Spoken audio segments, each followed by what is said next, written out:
مویشی پالنے والوں کو اپنی ذاتی زمین کی ضرورت نہیں تھی، وہ انہیں ایسی چراگاہوں میں چراتے تھے جو مقامی لوگوں کی مشترکہ ملکیت تھی۔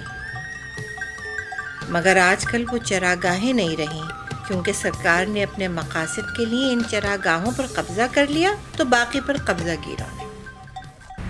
دوسری جو بڑی تبدیلی آئی پاکستان میں وہ گرین ریولیوشن کے نتیجے میں آئی۔ گرین ریولیوشن جو ہے یہ 50s اور 60s میں کافی ایگریسولی پروموٹ کیا گیا، اور اس گرین ریولیوشن کے نتیجے میں نئے قسم کے بیج کی ضرورت ہوئی، ان بیجوں کے لیے ٹریکٹرائزیشن انٹروڈیوس کی گئی۔ تو جو پرانا طریقہ تھا زرعی پیداوار کا، اس میں تبدیلی آئی اور نئے کھلاڑی اس کھیل میں داخل ہوئے، جو فرٹیلائزر ایجنسیز تھیں، پیسٹیسائڈ والے تھے، سیڈ والے تھے، ٹریکٹر میکینکس وغیرہ، اسپیئر پارٹس کا۔ تو یہ جو زرعی انقلاب تھا، اس کی وجہ سے بہت بڑے سرپلسز پیدا ہوئے، اور یہ جو سرپلسز تھے فائنینشیل، یہ سارے شہروں میں انویسٹ ہوئے، ریئل اسٹیٹ میں اور انڈسٹریلائزیشن میں۔ اس گرین ریولیوشن کے نتیجے میں جو بارٹر اکانومی تھی پرانی، وہ کیش اکانومی میں تبدیل ہوئی۔ تو یہ بارٹر اکانومی کے ذریعے سے یہ گاؤں چلتے تھے، انویسٹمنٹ ہو رہی تھی، شہر بن رہے تھے، عمارتیں بن رہی تھیں۔ تو یہ ایک بہت بڑی تبدیلی آئی، خاص طور سے میکینکس کی ضرورت ہوئی۔ سب انقلاب کو اس کو سینٹریفیوگل پمپس کی ضرورت تھی، اسے ڈیزل انجنس کی ضرورت تھی۔ تو یہ ساری چیزیں جو ہیں یہ پرائیویٹ سیکٹر نے فراہم کرنی شروع کی، بہت کامیابی سے کی۔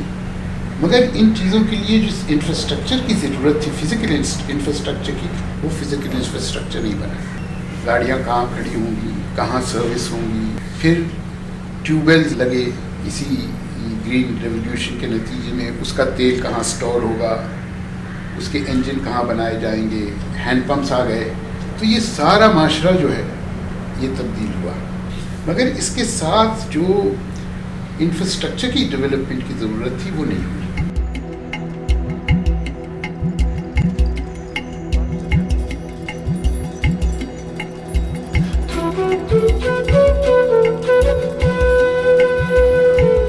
اس میں ہوا یہ کہ یہ پرابلم ہماری حکومت نے پیدا کیا خود، کہ گورنمنٹ سپلائی نہیں کر رہی، ڈیمانڈ از ویری بگ، لوگ آ رہے ہیں اب کنٹری سے، اور وہ کہاں رہے ہیں، نہ پڑھے لکھے تھے وہ کہ فارم بھرتے، ٹھیک ہے نا، نہ وہ یہ ہے کہ افورڈیبل ہاؤسنگ ان کو مل رہی تھی، پیسے بھی نہیں تھے۔ انہوں نے اپنا حل خود نکالا کہ جناب وہ جتنے انڈسٹریل ایریاز تھے اس کے آس پاس جو بھی زمین اویلیبل تھی اس پہ ایک انفارمل سیکٹر ڈیولپ ہونا چاہیے۔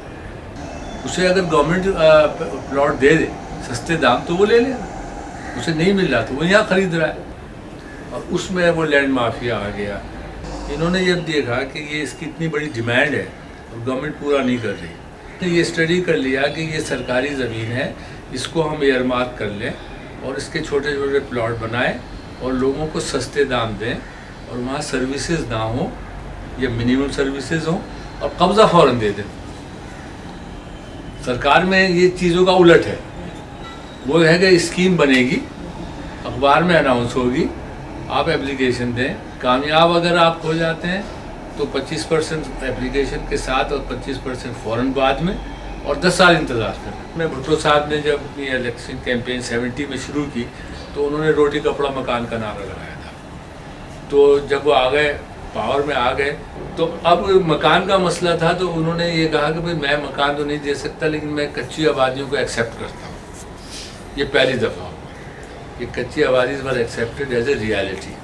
اب جو لینڈ مافیا جسے ہم کچی آبادی بنانے والا ہے، اس میں کیا ہوتا ہے، ان کے شیئرز فکسڈ ہوتے ہیں کہ وہ 4 حصے کرتا ہے۔ اگر وہ 100 روپے کا پلاٹ بیچ رہا ہے تو 25 روپے اس میں پولیس کے ہوں گے، 25 روپے بورڈ آف ریونیو کے ہوں گے، 25 روپے کاؤنسلر اور جو اس علاقے کا پاورفل آدمی اس کے ہوں گے، 25 روپے اسے مل رہے ہیں۔ تو اسی طرح آپ دیکھیں جب وہ نقشہ سبمٹ کرتا ہے پلازے کا، کسی ناجائز پلازے کا، اسے پتہ ہے جو بنانے والا ہے، وہ تو پہلے دن پتہ چل سکتا ہے کہ جب وہ بنیاد کھود رہا ہے کہ یہ بنیاد اتنی گہری کیوں کھود رہا ہے، اگر اس نے گراؤنڈ پلس 1 کی اجازت لی ہے اتنی ڈیپتھ کیوں ہے، اسی وقت روک سکتے ہیں، لیکن نہیں روکیں گے، جب بن جائے گا۔ اور پھر یہ ہوتا ہے کہ وہ دکھانے کے لیے جلدی سے جعلی لوگوں کو بٹھا دیتے، थर्ड पार्टी इंटरेस्ट क्रिएट करने के लिए। हाई कोर्ट का नाजिर आएगा देखने के लिए, कहेंगे साहब ये तो आबाद हो गया, ये लोग तो गरीब आदमी है, ये तो मर जाएंगे। ये सारा पूरा फ्रॉड है। तो इसका मतलब ये हुआ कि ज़मीन लेने का मसला इनफॉर्मल सेक्टर हल कर रहा है, पीने का पानी इनफॉर्मल कर रहा है, टैंकर आ रहा है, कहीं से चुरा के लाता हो हमें नहीं पता। उसमें सेहत का जो निज़ाम है वो भी लोगों ने खुद किया हुआ है, प्राइवेट डॉक्टर हैं, NGOs हैं। तालीम का निज़ाम भी कैसे है कि वहाँ पर जनाब औरंगी में हमने स्टडी की एक दफ़ा कि 60 प्राइमरी स्कूल गवर्नमेंट के हैं, इसमें आधे से ज़्यादा बंद पड़े रहते हैं, और 600 स्कूल प्राइवेट हैं। आप लीगल कनेक्शन लेने जाएं तो आपके जूते टूट जाएंगे, आपको लीगल कनेक्शन नहीं मिलेगा। तो इस कुंडा इसलिए लगाते हैं, अगर कनेक्शन लेना आसान हो और वक्त उसमें ना लगे तो लोग कनेक्शन लेंगे। ये कच्ची आबादी में रहने वाले हर चीज़ का पैसा दे रहे हैं, ये हमारी हुकूमत ने या मिडिल क्लास ने नहीं समझा। तो इसमें जो अब ये सवाल पैदा होता है कि जो इनफॉर्मल सेक्टर है वो सब चीज़ें कर रहा है, तो हुकूमत का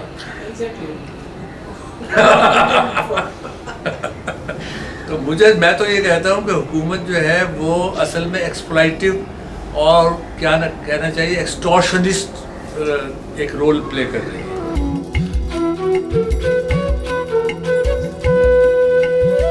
आज यही लोग अपने सर छुपाने के लिए जद्दोजहद कर रहे हैं।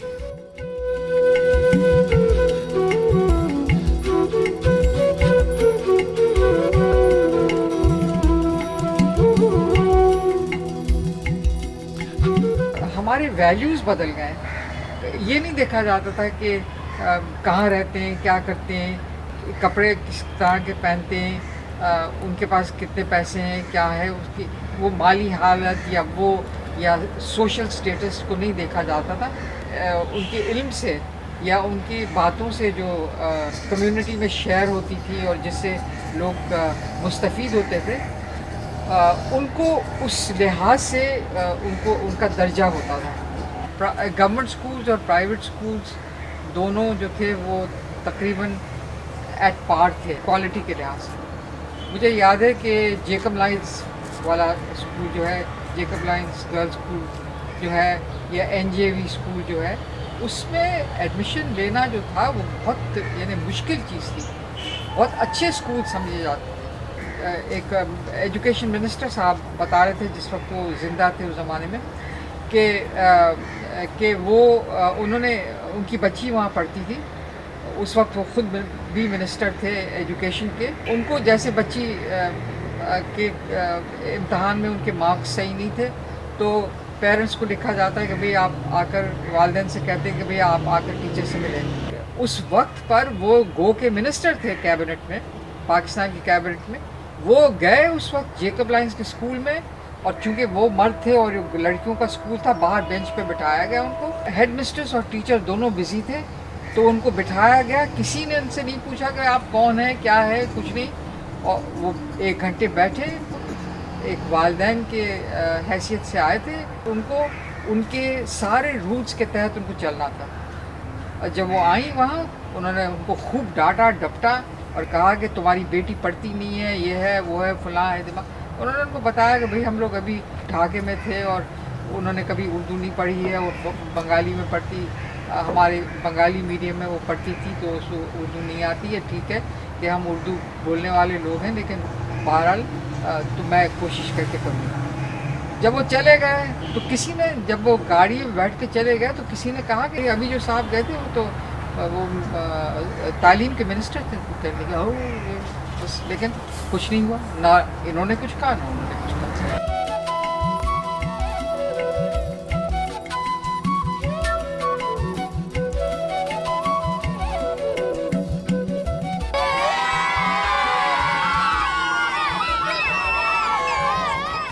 जो पाकिस्तान बनने के फ़ौरन बाद एक बड़ी कॉरपोरेशन बनी, वो पाकिस्तान इंडस्ट्रियल डेवलपमेंट कॉरपोरेशन थी, जिसमें ये फैसला किया गया कि पाकिस्तान में जो बिजनेस में इंडस्ट्रियलिस्ट है उसके पास पैसे तो हैं लेकिन बड़े कारखाने लगाने के लिए पैसे नहीं हैं। जो फैसला किया गया वो ये था कि हुकूमत वक्त ख़ुद कारखाने लगाएगी और उसके बाद ये कारखाने जो हैं ये बड़े बिजनेसमैन हैं और बड़े इंडस्ट्रियलिस्ट जो हैं उनको ट्रांसफ़र कर दिए जाएंगे। PIDC ने पाकिस्तान में बहुत कारखाने लगाए, ख़ास तौर से आज जो आपको सीमेंट फैक्ट्रीज नज़र आएंगी, 2-3 टेक्सटाइल मिलें भी लगाई जो आउट ऑफ बिजनेस हो गई। मेजर मिसाल मैं दे सकता हूँ आपको, वो कर्नाफुली पेपर मिल की है जो PIDC ने लगाई, और आज तक उसके बारे में कोई नहीं मालूम कि किन टर्म्स के ऊपर ट्रांसफ़र कर दी गई, पेमेंट की गई, क्या दिया गया क्या नहीं दिया गया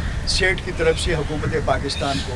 जो अयूब खान साहब का पीरियड था, सरकार की तरफ से प्रमोट की गई कि जिस वक्त तक बिजनेसमैन पैसा नहीं बनाएगा वो पैसा री इन्वेस्टमेंट नहीं करेगा, क्योंकि जब तक आप एकुमुलेट नहीं करेंगे उस वक्त तक उस पैसे को री इन्वेस्ट नहीं करेंगे। और महबूबुल हक साहब की जो फ़िलॉसफी थी वो यही थी कि इस वक्त हमारी जो इकॉनमी है वो बहुत छोटी है, और अगर हम इस इकॉनमी में हम सोशल ऑब्जेक्टिव और इक्विटी और लेबर लॉज और इस तरह की चीज़ें लाने की कोशिश करेंगे तो सेठ को पैसा बनाने का मौका नहीं मिलेगा। उसकी फ़िलॉसफी ये थी कि आप पहले केक को बड़ा करें, जब केक बड़ा हो जाएगा तो उसके बाद फिर आप आपस में हिस्से कर दीजिएगा, जिसके तहत पाकिस्तान में 22 फैमिलीज़ बनी। ये 22 फैमिलीज़ जो थी ये हुकूमत से कर्ज़े लेके बनी, और बहुत से केसेस थे कारखानों को तकरीबन फ्री दिया गया, और इस 22 फैमिलीज़ के कंट्रोल में 1970 में कितनी पाकिस्तान की दौलत थी, और आज भी ये जो 22 फैमिलीज़ हैं किस तरह पाकिस्तान को कंट्रोल कर रही हैं। बड़े व्यापारी जितना कमाते हैं उतनी ही उनको टैक्स को नज़रअंदाज करने में मदद मिलती है। ये एक माइग्रेंट और multi ethnic working class develop हुई, और वो डिस्प्लेस्ड वर्किंग क्लास थी, यानी जो हिंदुस्तान से आए तो उनका कोई ताल्लुक यहाँ की पेजेंट्री से नहीं था, जो पाकिस्तान से आए उनका वो कराची में सिंध की पेजेंट्री से उनका भी कोई ताल्लुक नहीं था। तो ये मुख्तलिफ गिरोह थे जिनको फिर एम्प्लॉयर्स जो थे वो इस तरह से डिप्लॉय करते थे कि वो एक साथ इकट्ठे ना हों। तो मुख्तलिफ डिपार्टमेंट्स में मुख्तलिफ एथनिक ग्रुप्स के लोगों को रखते थे, लेबर कंट्रोल का सिलसिला, और कि यूनियनाइज ना होने पाए, इकट्ठे ना होने पाए। इसी तरह जो इंडस्ट्रियलिस्ट लोग थे, इंटरेस्टिंगली वो भी लोकल नहीं थे, 10 से 15 साल थे, उसमें सनतकारी ज़्यादा यहाँ हुई, लेकिन सिंधी उसमें नहीं थे। सनतें बहुत लगी लेकिन 5% भी मजदूर ऑर्गेनाइज नहीं थे, क्योंकि 1946 में जो इलेक्शन हुए उसमें सिर्फ 15% लोगों ने वोट डाला। आम लोगों को वोट डालने का हक नहीं था। वोट सिर्फ वो डालते थे जिनकी जायदाद होती थी या जो इनकम टैक्स पे करते थे, बाकी कोई वोट नहीं डाल सकता था। तो 1959 में जब अयूब खान का मार्शल लॉ लगा 59 में, यूनियन ने सारी ख़त्म कर दी, और फिर वो अपनी एक लेबर पॉलिसी लेकर आए जिसमें फ्रीडम ऑफ एसोसिएशन शामिल नहीं थी, और ये सिलसिला जो है ये चलता रहा 1969 तक, जब फाइनली अयूब खान के ख़िलाफ़ एक मैस मूवमेंट चली ईस्ट पाकिस्तान में। जैसा पार्टीशन से पहले सारा जूट वहाँ होता था और कारखाने वहाँ नहीं थे, अब भी सारा जूट उनका बेच के हम लोग जो है वो फॉरेन एक्सचेंज कमाते थे, लेकिन वहाँ सनतकारी नहीं हुई। एक रिवोल्ट थी और उनका बड़ा हिस्सा था अयूब खान की हुकूमत को गिराने में। यहाँ से हम लोग भी शामिल थे, क्योंकि ईस्ट पाकिस्तान में जो एक काम हो गया था जो यहाँ नहीं हुआ, कि वहाँ 1951 में लैंड रिफॉर्म्स हो गए थे। अगरचे वहाँ ज़मीन इतनी थी नहीं, वैसे ही बड़ी ज़मींदारी बहुत ही कम थी, लेकिन थी, क्योंकि वहाँ मिडिल क्लास ज़्यादा थी, और वो असेंबलियों में लोग आए और उन्होंने लैंड रिफॉर्म्स कर दी। उन्होंने लॉज में बेहतरी पैदा की, क्योंकि जब लैंड रिफॉर्म का डिमांड हुआ तो ये लैंडलॉर्ड्स जो वेस्ट पाकिस्तान के थे, इन्होंने ये कहा कि ये फेडरल मसला नहीं है, ये प्रोविंशियल मसला है। तो दो ही प्रोविंसेस थे, तो कहा आपको करनी कर लो, हमने नहीं करनी। तो 69 में फिर ये पहली बार हुआ कि एक लेबर पॉलिसी आई 10 साल के बाद, जिसमें ये रिकग्नाइज किया गया कि वर्कर्स के राइट्स यहाँ यूज़र्व किए गए हैं, और ये रिकग्निशन उस स्ट्रगल के नतीजे में आया कि यहाँ वर्कर्स के साथ बहुत ज़्यादती हुई है, और स्टेट जो है रिस्पॉन्सिबल है इस बात के लिए कि उसने बेसिक राइट्स को प्रोटेक्ट नहीं किया। तो काफ़ी इंटरेस्टिंग डॉक्यूमेंट था वो। नूर खान जो उस ज़माने में एयर फोर्स का हेड थे और डिप्टी चीफ मार्शल और एडमिनिस्ट्रेटर थे, वो इंचार्ज थे लेबर के। तो बेसिकली थोड़ा उनका प्रोग्रेसिव टिल्ट था। जो ट्रेडिशनली अगर आप दूसरी सोसाइटीज़ में देखें तो फ्यूडलिज्म के ख़िलाफ़ इंडस्ट्रियलिस्ट का एक प्रोग्रेसिव रोल होता है कि वो उनके इंटरेस्ट में होता है कि फ्यूडलिज्म टूटे और रिलीज हो वर्किंग क्लास और इंडस्ट्रियलाइजेशन बढ़े। इनका इंटरेस्ट ये नहीं था, इनका इंटरेस्ट ये था कि इसी तरह की ऑप्रेसिव स्टेट हो जो वर्कर्स को कंट्रोल में रखे और वो मैक्सिमाइज कर सकें अपने प्रॉफिट्स। तो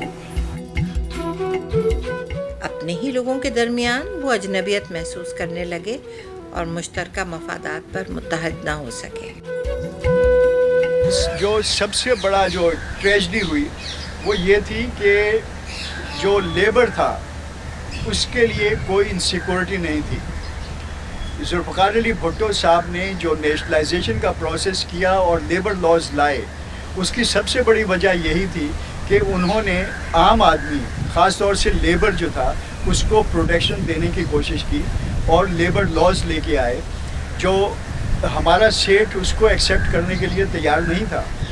सेठ का कहना ये था कि मैं अपने लेबर को उजरत देता हूँ, उसको कोई फैसिलिटी देने की ज़रूरत नहीं है। मज़दूर के बच्चों की एजुकेशन के लिए, मज़दूर की वेलफेयर के लिए ये ज़िम्मेदारी मेरी नहीं है।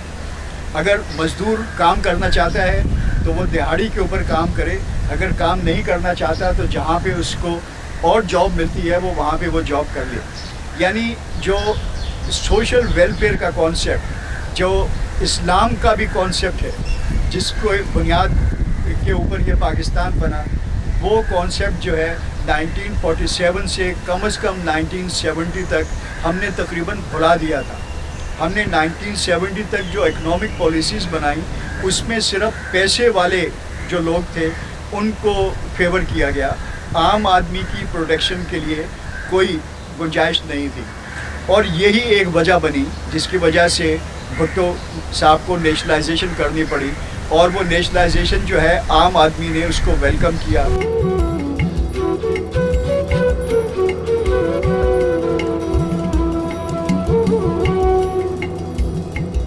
खुद पाकिस्तान के अंदर जो दरमियाना तबका है, जो बिजनेसमैन है, खुद सनतकार है, इनसे वो सनतकार पुराने बहुत अच्छे थे। मतलब जमशेद नसरुल्लाह जी मेहता ने, जो कराची का मेयर था और बिजनेस कम्युनिटी का आदमी था, उसने सिंधारी कमेटी बनवाई 1930 में, यानी उसकी फंडिंग की, उसकी सपोर्ट की किसने? कराची के मेयर ने, जिसके पीछे बिजनेस क्लास भी थी, सनतकार भी थे। वो जानते थे कि मार्केट को वसी बनाने के लिए, मार्केट यानी खुद बिजनेस क्लास का भी फ़ायदा इसमें कि उसका जो कंज्यूमर है वो बढ़े, और कंज्यूमर बढ़ेगा इसमें कि जो चंद जागीरदारों की बजाय लाखों किसान जो ख़रीदार बने, कपड़ा ख़रीदे, जूता ख़रीदे, रेडियो ख़रीदे और ज़रूरियात ज़िंदगी की चीज़ें ख़रीदें। इसमें जो बुनियादी जो सिंधारी कमेटी का एक स्ट्रक्चर है उसमें हारी कारकुन थे, लीडरशिप सब जो मिडिल क्लास और बिजनेस क्लास और शहरियों की है। ये बड़ी दिलचस्प बात है।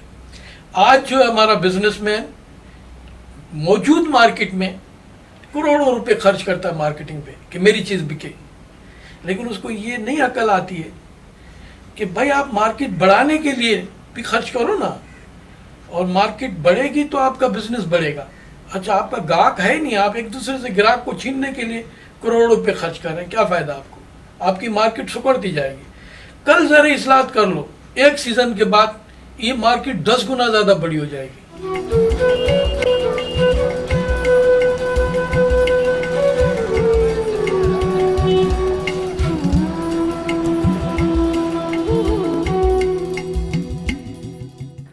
एक पॉलिसी है जिसका जिक्र हम ज़रूर करेंगे और वो पॉलिसी बहुत अच्छी थी, और वो थी नूर खान की पॉलिसी। नहायत उम्दा पॉलिसी थी वो, बहुत डाउन टू अर्थ थी। सारी चीज़ों को उन्होंने बहुत सहल तरीके से उन्होंने بتایا تھا کہ اگر آپ اس آبجیکٹیو کو اچیو کرنا چاہیں اور اگر ایگریکلچرل کنٹری ہے اور اگر آپ ٹیکنیکل چیزوں پہ جانا چاہتے ہیں تو وہ طریقے جو تھے وہ سب اس میں اور اسکول کے ٹیکسٹ بکس میں چینجز بھی تھے اور ٹیکنالوجی کو کیسے یوز کرنا چاہیے وہ سب کچھ اس پالیسی میں تھا. اور میرے نظر میں وہ نہایت پروگریسو اور اچھی پالیسی ہوا. ایگریکلچر ہو یا ٹیکنالوجی سب میں ریسرچ بڑا امپورٹنٹ ہے, لیکن جو ٹیچرز ہیں یہاں ہمارے یہاں اور جو اس قابل ہے کہ وہ اسٹوڈنٹس کو گائیڈ کر سکیں ان کو تو پس سے پش رکھا جاتا ہے, اور جو لوگ اپنی پالیٹکس اور اپنی انٹریگ سے آگے بڑھ سکتے ہیں ان کو یونیورسٹیز میں جگہ مل جاتی ہے. ایجوکیشن کو استعمال کیا ہے اپنی پالیسیز کو اور اپنے مائنڈ سیٹ کو پاور کرنے کے لیے. پیپلز پارٹی کی گورنمنٹ جب پہلی بار آئی تھی بھٹو صاحب کے زمانے میں نیشنلائزیشن کی اصولاً یہ ہے کہ اسٹیٹ جو ہے وہ رسپانسبلٹی لیتی ہے تعلیم جو ہے وہ ہر بچے کے لیے ایکسیسیبل بھی ہو اور فری بھی ہو اور کمپلسری بھی ہو. ہم لوگ یہ سمجھتے تھے, لیکن پتہ یہ چلا کہ گورنمنٹ کا جو انٹینٹ تھی وہ کچھ اور ہی تھی, اور انہوں نے کیا یہ کہ کچھ ٹیچرز کو انہوں نے ریٹائر کر دیا نیشنلائزیشن کے وقت, اور انہوں نے کیا کیا کہ بس بھرتی شروع کر دی بالکل تھرڈ کلاس لوگوں کی. ایسی جعلی ڈگریز تھیں, کچھ کی ڈگریز تھیں ہی نہیں, اور پارٹی کے جو لوگ تھے انہوں نے بھرتی کی, جس کی وجہ سے کوالٹی آف ایجوکیشن جو تھی وہ بالکل راک باٹم تک پہنچ گئی. اس کے بعد پھر ضیاء صاحب آئے, انہوں نے پھر اسلامائزیشن شروع کر دی. پھر نواز وہ آئے, مجھے یاد ہے اس میں ایک کمیٹی بنی تھی which was called the Islamization of education committee, جو ہم اس کمیٹی پہ تھے. اور ہم لوگوں نے مجھے کہا کہ تم کہاں جا رہی ہو اس کمیٹی میں بیٹھنے. میں نے کہا مجھے دیکھنا ہے کہ وہاں کیا ہوتا ہے. اس کمیٹی میں بہت سارے داڑھی والے تھے, مولوی بہت سارے تھے, میرا خیال ہے ہم اور ایک اور دوسری خاتون تھی.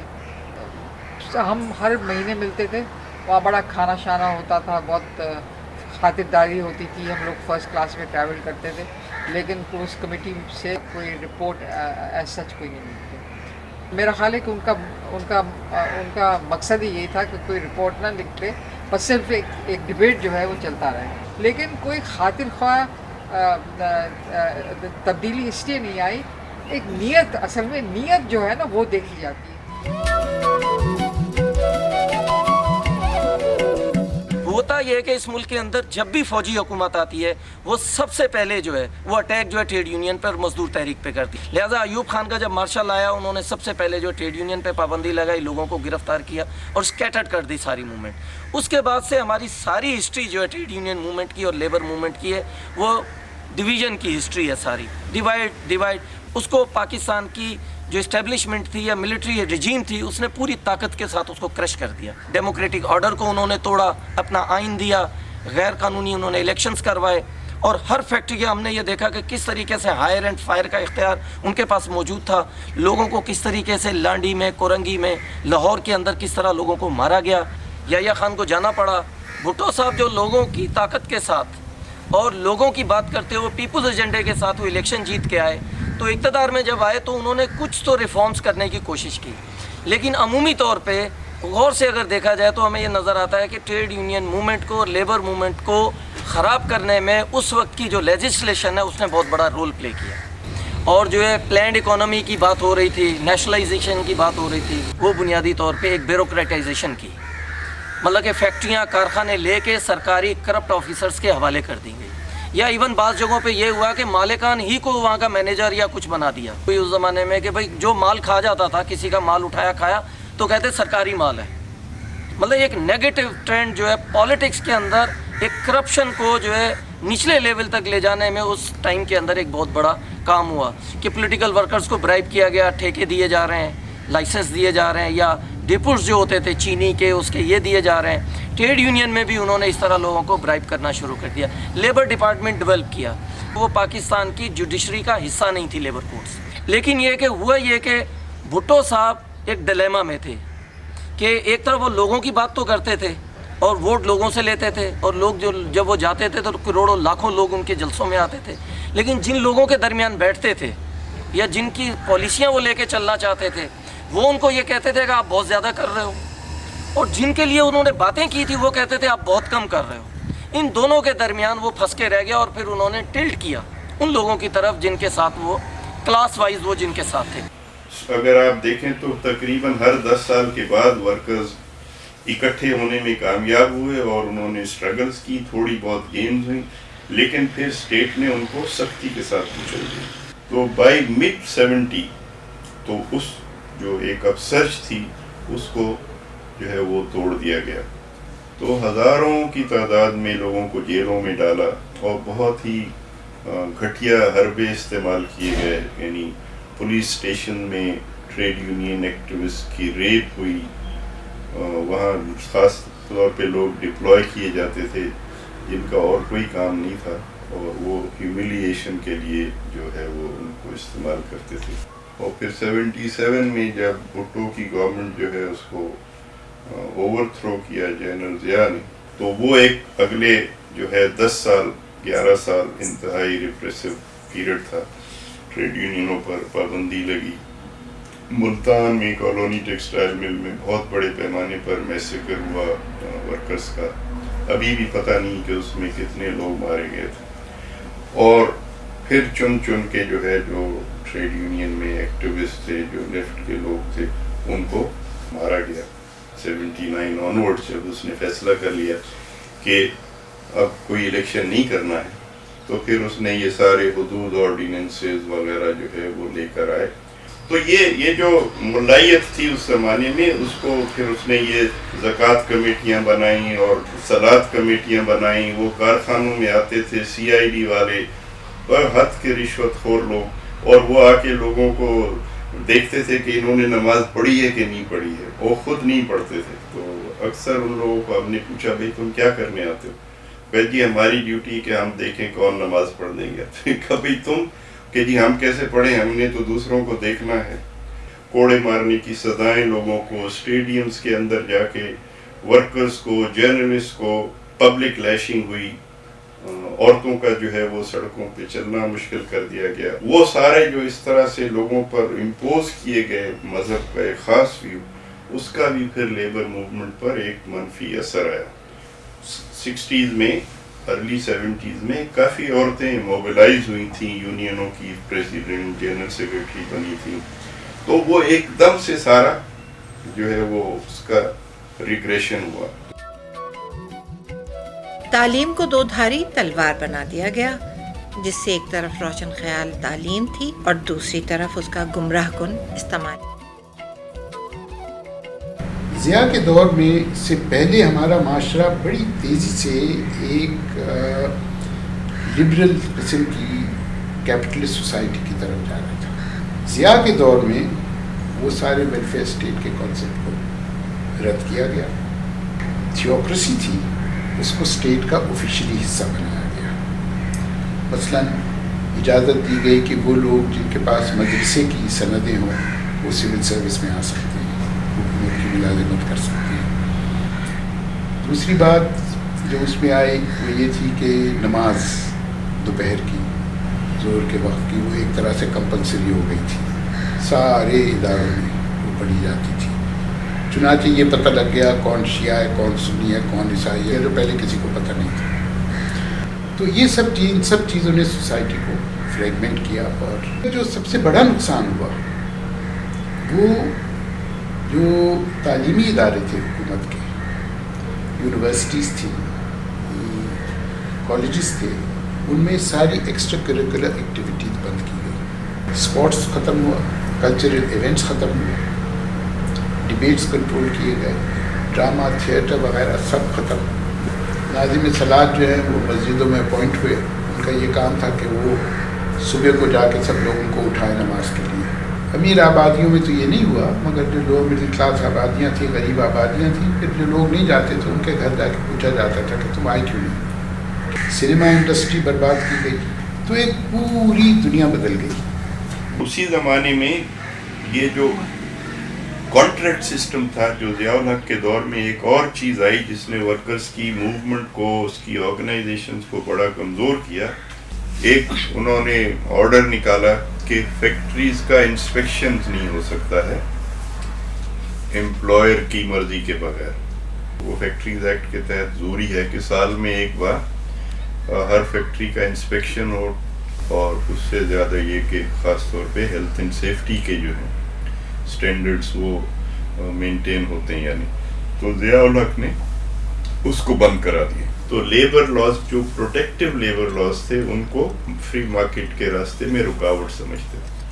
तो उस ज़माने में हम लोग जो कॉन्ट्रैक्ट सिस्टम के ख़िलाफ़ हम लोग कैंपेन कर रहे थे, तो वह एक दफ़ा इस्लामाबाद से जो अमेरिकन एम्बेसी थी उनके लोगों ने फ़ोन किया कि हम आपकी ट्रेड यूनियन ऑफिस में आना चाहते हैं। तो वो 2-3 लोग आए, तो उन्होंने आके कहा कि देखें कि अगर आप चाहते हैं कि पाकिस्तान में जो है वो इकनॉमिक डेवलपमेंट हो तेज़ी से, तो वो एक ही सूरत में हो सकता है कि फॉरेन इन्वेस्टमेंट आए। तो हमने कहा ठीक है आए, तो हम तो ये नहीं कह रहे कि फॉरेन इन्वेस्टमेंट ना आए कि नहीं, लेकिन अगर आप कॉन्ट्रैक्ट सिस्टम के ख़िलाफ़ बात करते रहेंगे तो फॉरेन इन्वेस्टमेंट यहाँ नहीं आएगा। तो वो अमेरिकन एम्बेसी ने अपने ज़िम्मे ये काम ले लिया कि वो एडवोकेट करे कॉन्ट्रैक्ट सिस्टम। सुबह 8 बजे आते हैं, 5 बजे जाते हैं। ये आपको कितनी उजरत मिलती है? 110 पेट के खातर करना पड़ता है। नहीं, जैसे आपको आप ब्लड निकल रहा है, आप काम करती रहेंगी? कोई कुछ भी नहीं ट्रीटमेंट आपकी होती है यहाँ पे? नहीं। अच्छा। पाकिस्तान का एक सबसे बड़ा मसला वो मोनोपलीज रहा है, 22 फैमिलीज़, जो 1970s में भी हमारा मसला था और आज भी हमारा मसला है। लेकिन वो उसकी शख्सियात बदल गई हैं, ग्रुप बदल गए हैं और अंदाज़ बदल गए हैं। हर एक ग्रुप की अपनी इंश्योरेंस कंपनी थी, हर एक ग्रुप का अपना बैंक था, हर एक ग्रुप जो है वो शुगर मिल के अंदर था और टेक्सटाइल मिल के अंदर था। इंश्योरेंस और बैंक्स और मैन्युफैक्चरिंग सेक्टर जो थे उनको मोनोपलाइज कर लिया था। अब एसोसिएशंस बनना शुरू हो गई हैं, जिसमें जो रीसेंट मिसाल है सबसे बड़ा जो कार्टेल्स का, वो शुगर क्राइसिस आया पाकिस्तान में। इसमें सिर्फ मखसूस लोग हैं जिन्होंने अपने वेस्टेड इंटरेस्ट के लिए एक सिस्टम क्रिएट किया हुआ है। उनकी पूरी कोशिश है कि ये सिस्टम जो है बरकरार रहे।